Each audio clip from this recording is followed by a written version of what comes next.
মঙ্গলবার রাতে নির্বাচন কমিশনের ওয়েবসাইট হ্যাক। যাদের নাম এতদিন ভোটার তালিকায় ছিল তাদের নাম বিচারাধীন তালিকায়। সাইট যে হ্যাক হয়েছে তা কার্যত মেনে নিয়েছে কমিশন।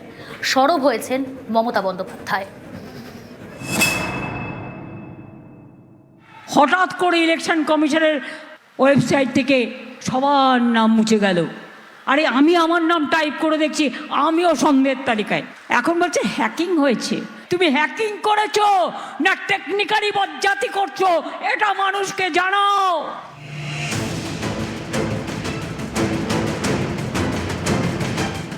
সোমবার মাঝরাতে সাপ্লিমেন্টারি লিস্ট প্রকাশ করে নির্বাচন কমিশন। এরপর মঙ্গলবার রাতে হঠাৎ দেখা যায় প্রথম ভোটার তালিকায় যাদের নাম উঠেছিল তাদের নাম হঠাৎই বিচারাধীনের তালিকায়।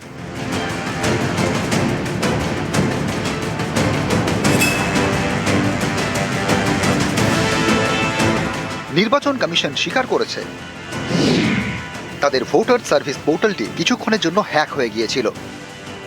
কিছু আমাদের সাইট হ্যাক হয়েছিল, কিছু টেকনিক্যাল গ্লিচ হয়েছিল, এখন ঠিক আছে, এখন দেখতে পারবেন। হঠাৎ করে ইলেকশন কমিশনের ওয়েবসাইট থেকে সবার নাম মুছে গেল।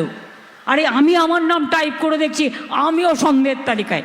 এখন বলছে হ্যাকিং হয়েছে। তুমি হ্যাকিং করেছো না টেকনিক্যালি বজ্জাতি করছো, এটা মানুষকে জানাও। দেশবাসীর বড় ভরসা নির্বাচন কমিশন। দশকের পর দশক ধরে তারা ভোটের দায়িত্বে। কমিশনের কাছে থাকে ভোটারদের গোপন তথ্য। তাদের প্রতিটি ওয়েবসাইটের গোপনীয়তা রক্ষার জন্য হাই সিকিউরিটি রয়েছে। এমন একটি স্বশাসিত সাংবিধানিক প্রতিষ্ঠানের ওয়েবসাইট হ্যাক হলো কিভাবে? কমিশনের সাইট হ্যাক হলে তো ভোটারদের তথ্যের সুরক্ষা নিয়ে প্রশ্ন ওঠে। হঠাৎ করে ইলেকশন কমিশনের ওয়েবসাইট থেকে সবার নাম মুছে গেল। আরে আমি আমার নাম টাইপ করে দেখছি, আমিও সন্দেহের তালিকায়।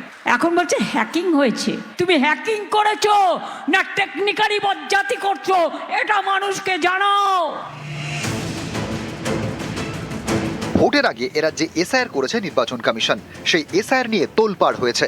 কোটি কোটি মানুষকে লাইনে দাঁড়াতে হয়েছে। অনেকে অসুস্থ হয়ে মারাও গিয়েছেন বলে অভিযোগ।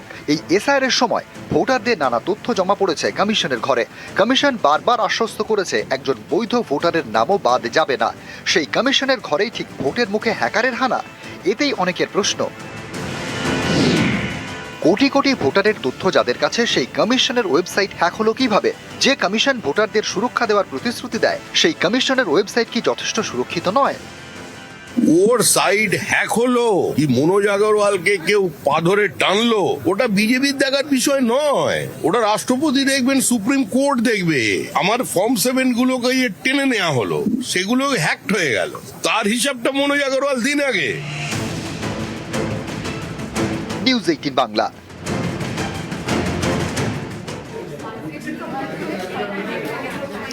দশ লক্ষের নামের তালিকা প্রকাশ করেছে নির্বাচন কমিশন গত সোমবার।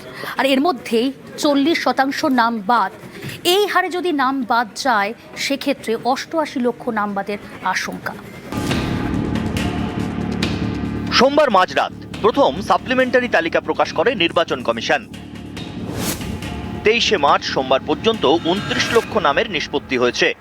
এর মধ্যে 10 লক্ষের নামের তালিকা প্রকাশ করা হয়েছে। কমিশন সূত্রে খবর, এই 10 লক্ষের মধ্যে 40% নাম বাদ পড়েছে। নাম বাদের তালিকায় প্রায় 4 লক্ষ। 28শে ফেব্রুয়ারি প্রথম ভোটার তালিকা প্রকাশ করে কমিশন। এরপরে দেখা যায় খসড়া তালিকা এবং প্রথম ভোটার তালিকা মিলে নাম বাদ 63,66,952 এবং বিচারাধীন 60,06,675।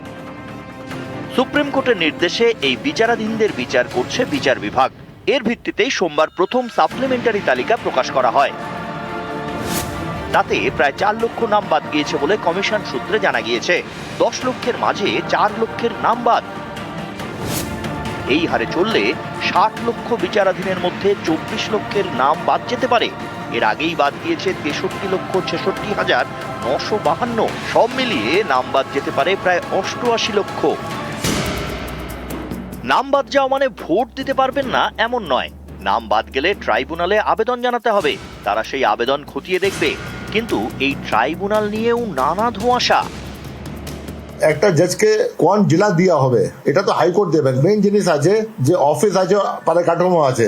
আমরা স্টেট গভর্নমেন্ট থেকে জায়গা চেয়েছি, যদি স্টেট গভর্নমেন্ট কাছে কোনো জায়গা আছে, আমরা চিফ সেক্রেটারির সঙ্গে কথা করেছি, ওটা ফিডব্যাক হবে, তারপরে আমরা হাইকোর্টকে দেবো, তারপরে যেটা আছে হাইকোর্ট অ্যালাউ করবে, নাহলে আমরা অন্য কোথায় দেখবো। আমরা চেষ্টা করছি যত তাড়াতাড়ি তৈরি হতে পারবে অত সবাই জন্য ভালো আছে। মঙ্গলবার সুপ্রিম কোর্টেও এই ট্রাইব্যুনাল প্রসঙ্গ ওঠে। বিচারাধীনদের নামে দ্রুত নিষ্পত্তি করার প্রসঙ্গে প্রধান বিচারপতি সূর্যকান্ত বলেন, সব নথি তো ডিজিটাল রয়েছে। ট্রাইব্যুনালের দায়িত্বে থাকা বিচারকরা জেলায় জেলায় যাওয়ার বদলে কলকাতার জুডিশিয়াল একাডেমিতে গিয়েও তো নিষ্পত্তি করতে পারেন। কমিশনের আইনজীবী ডিএস নাইডু বলেন, সেটা করা যেতে পারে।